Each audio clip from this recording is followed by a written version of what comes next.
2025-26 অর্থ বছরের প্রস্তাবিত বাজেটে বেশ কিছু পণ্যের শুল্ক কর বাড়ানোর প্রস্তাব দিয়েছেন অর্থ উপদেষ্টা সালেউদ্দিন আহমেদ। সোমবার বিকেল 3টায় বাংলাদেশ টেলিভিশনে জাতির উদ্দেশ্যে দেওয়া ভাষণে এ বাজেট পেশ করেন তিনি। বাজেটে যেসব শুল্ক কর প্রস্তাব করা হয় তা তাৎক্ষণিকভাবে কার্যকর হয়। কাজেই যেসব পণ্যের শুল্ক কর কমবে সেগুলোর দাম কমতে পারে, আবার যেসব পণ্যের শুল্ক কর বাড়বে সেগুলোর দামও বেড়ে যেতে পারে।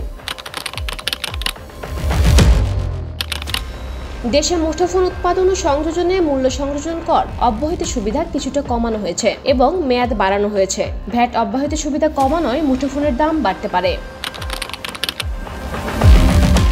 Washing machine, microwave oven, Blender, juicer, iron, rice cooker, pressure cooker ইত্যাদি উৎপাদনে ভ্যাট অব্যাহতি সুবিধা কিছুটা কমানো হয়েছে।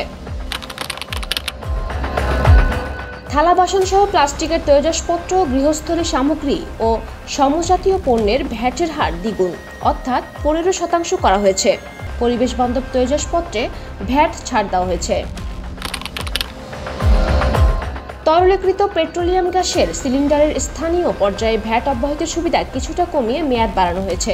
এতে এলপিজি সিলিন্ডারের দাম বাড়তে পারে। কিছু পণ্যের শুল্কায়ন মূল্য বাড়ানো হয়েছে, তার মধ্যে রয়েছে বিদেশি চকলেট। ইউনিট প্রতি $4 বদলে এখন $10 ধরে শুল্কায়ন হবে। এতে আমদানিতে খরচ বাড়বে। ঠোঁট, চোখ ও মুখমণ্ডলে ব্যবহৃত প্রসাধন আমদানিতে শুল্কায়ন মূল্য অনেকটাই বাড়ানো হয়েছে। ফলে এসব পণ্য আমদানি থেকে বাড়তি কর আদায় হবে, দামও বেড়ে যেতে পারে।